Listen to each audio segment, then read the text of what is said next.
পেট খালি হবে, স্ত্রী বিধবা হয়, সন্তান এতিম হয়, রক্ত লাগিয়ে রক্ত দিয়ে ফাঁসির মঞ্চে যাবে, হস্তে হস্তে জীবন দেবে, কোন বাতিল শক্তির কাছে মাথা নত করবে না। কথা বলেন ঠিক কিনা?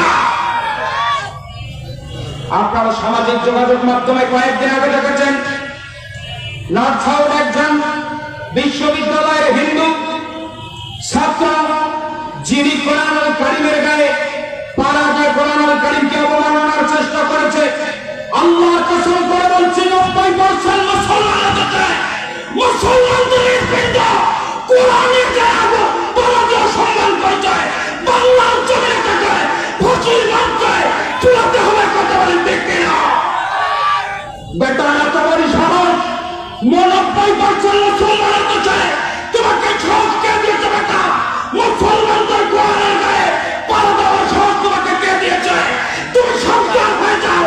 অন্তর্বর্তীকালীন সরকারকে জানিয়ে দিতে চাই 90% মুসলমানের কাছে কোরআনকে অবমাননার কারণে যদি তার বিচার বাংলার জমিনে না হয়, বাংলার মুসলমান আপনাকে ছেড়ে কথা বলে না। কথা বলেন ঠিক কিনা?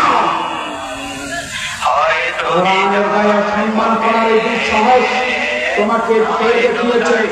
কোরআন হচ্ছে মুসলমানদের, কোরআন হচ্ছে মুসলমানদের জন্য আল্লাহর পক্ষ থেকে সংবিধান। আর তুমি আমার কোরআনের গায়ে পাড়া দাও, এই দুঃসাহস তোমাকে কে দিয়েছে?